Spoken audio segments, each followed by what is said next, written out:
شرک is the most sensitive issue in the sight of Allah. Allah کے حضور شرک سے زیادہ کوئی حساس معاملہ نہیں ہے. اس لیے تو یہ آیت آئی ہے کہ اللہ نے ہر گناہ معاف کر دینا لیکن یہ معاف نہیں کرنا. لیکن سر ایک خوشخبری بھی ہے.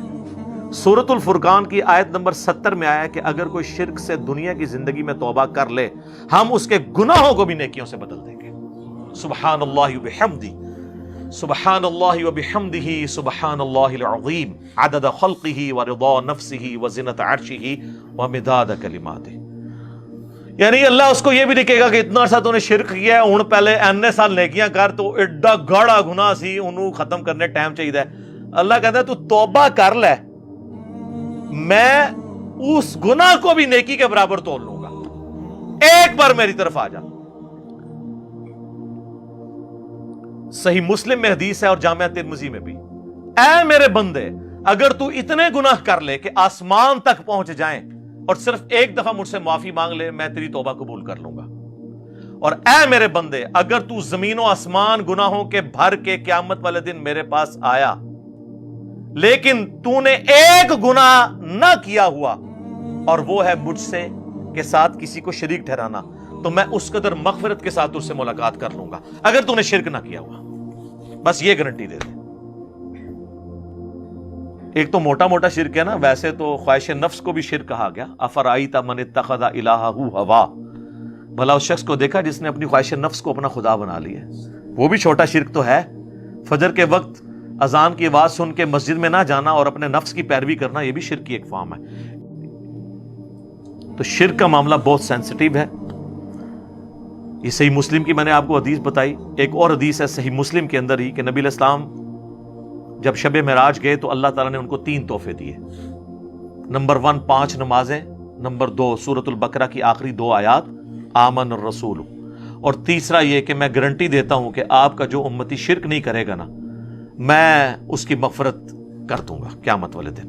یعنی at the end of the day اپنا عذاب بھگتنے کے بعد. یہ نبی علیہ السلام کو گارنٹی دی گئی. بخاری اور مسلم دونوں میں حدیث ہے. نبی علیہ السلام نے 3 دفعہ فرمایا جانتے ہو سب سے بڑا گناہ کون سا ہے؟ جانتے ہو سب سے بڑا گناہ کون سا ہے؟ جانتے ہو سب سے بڑا گناہ کون سا ہے؟ صحابہ نے کہا یا رسول اللہ اور اس کا رسول بہتر جانتے ہیں. آپ فرمایا کیا میں تمہیں بتا نہ دوں؟ بتا نہ دوں؟ کہ یا رسول اللہ بتائیں. فرمایا اللہ کے ساتھ شرک کرنا. اور ایک اور حدیث ہے بخاری اور مسلم کی اس میں بھی یہی الفاظ ہیں لیکن اس میں الفاظ ہیں کہ تم اللہ کے ساتھ شرک کرتے ہو حالانکہ اس نے تمہیں پیدا کیا ہے. پیدا کرنے والا اور پیدا ہوا برابر نہیں ہو سکتے.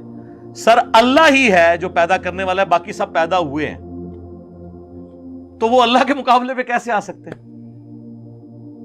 نیور. کبھی نہیں آ سکتے. صحیح بخاری اور مسلم میں ایک اور حدیث ہے. معاذ ابن جبل کہتے ہیں کہ میں نبی علیہ السلام کے پیچھے ایک دفعہ سواری پہ گدھے پہ بیٹھا تھا. آپ کے اور میرے درمیان بس ایک پالان کی لکڑی تھی. یعنی آپ علیہ السلام نے اپنے پیچھے وہ ایک چھوٹی سی لکڑی رکھی ہوئی تھی کمر کو سپورٹ دینے کے لیے.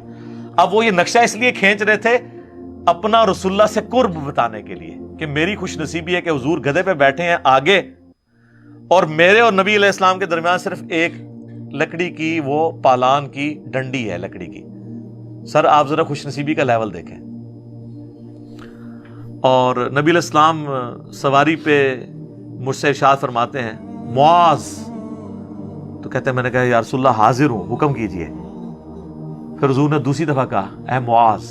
پھر انہوں نے کہا یا رسول اللہ میں حاضر ہوں. تیسری دفعہ بھی اس طرح کا. پھر حضور نے یعنی یہ اس لیے آپ کرتے تھے کہ کسی کو اٹینٹیو کریں کہ میں آپ کو بہت بڑی بات کرنے لگوں. تو میں معاذ جانتے ہو کہ اللہ کا اپنے بندوں پہ کیا حق ہے؟ کہ رسول اللہ اور اس کا رسول بہتر جانتے ہیں. فرمایا کہ اللہ کا اپنے بندوں پہ یہ حق ہے کہ وہ صرف اسی کی عبادت کریں اور اس کے ساتھ کسی کو شریک نہ ٹھہرائیں.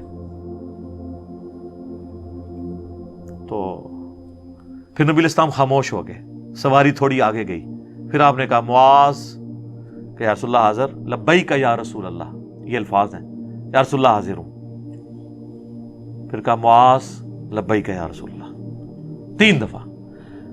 پھر جانتے ہو جو بندہ یہ کر لے کہ وہ شرک نہ کرے اور اللہ کی ہی عبادت کرے اس بندے کا اپنے رب پہ کیا حق ہے؟ ہائے ہائے ہائے. پھر بندے کا کیا حق ہو سکتا ہے؟ بندے کی کیا اوقات ہے؟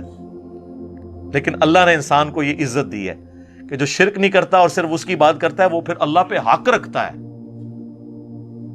کہ ایسے بندے کو اللہ عذاب نہ دے اور قیامت والے دن بخش دے۔ یہ ہے اس بندے کا حق اپنے رب کے اوپر۔ اللہم اجعلنا منہم، آمین۔ اللہم انا نسألک جنت الفردوس مع النبیین والصدیقین والشہداء والصالحین، آمین۔ یہ اس بندے کا حق ہو جائے گا۔ سنن ابن ماجہ میں اور مسند احمد میں حدیث ہے، معاذ ابن جبل کہتے ہیں، یہی معاذ اور ابو درداء اصحاب صفہ میں سے، وہ کہتے ہیں میرے خلیل نے، میرے جگری یار نے، رسول اللہ کے لیے وہی لفظ استعمال کر رہے تھے، میرے خلیل نے مجھے یہ نصیحت کی تھی کہ اللہ کے ساتھ کسی کو شریک نہ ٹھہرانا، خواہ تمہارے جسم کے ٹکڑے ٹکڑے کر دیے جائیں یا تمہیں زندہ آگ میں جلا دیا جائے، وہ تیار ہو جانا لیکن شرک نہ کرنا۔ اچھا، مسلمان بڑے کانفیڈنٹ ہیں، وہ کہتے ہیں نہیں ہم تو کوئی بھی شرک نہیں کرتا، شرک مک گیا جی، وہ میری طرح ویڈیو پہ مکے ہے، ایک قبروں تے آ کے ہندو پہ سجدے کر دینے۔ علی اللہ جو شیعہ کا ایک گروہ ہے نصیریہ شام میں، وہ کوئی ہندوؤں میں سے نکلا ہوا ہے؟ شیعہ میں سے نکلا ہے نا۔ اور سنیوں میں سے جو فرقہ قادیانیوں کا نکلا ہے، یہ رسول اللہ کے ساتھ شرک نہیں کر رہے ہیں کہ انہوں نے ایک جھوٹی نبوت کلیم کر دی ہے؟ یہ کوئی آسمان سے تو نہیں نازل ہوئے، یہ پہلے حنفی تھا نا غلام احمد قادیانی دجال۔ تو اگر شرک ختم ہو چکا ہے تو یہ کہاں سے ٹپک پڑے ہیں؟ پھر تصوف میں حلولیہ، جو اللہ کے لیے حلول کا عقیدہ رکھتے ہیں، کشف المحجوب میں علی بن عثمان حجویری نے خود لکھا ہے کہ وہ گمراہ لوگ ہیں جو کہتے ہیں اللہ ہمارے اندر آ جاتا ہے، تو یہ شرک کر رہے ہیں۔ تو شرک اگر ختم ہوا ہوتا تو یہ سب لوگ ویسے ہی لکھتے رہے۔ یہ بہت سینسٹیو معاملہ ہے۔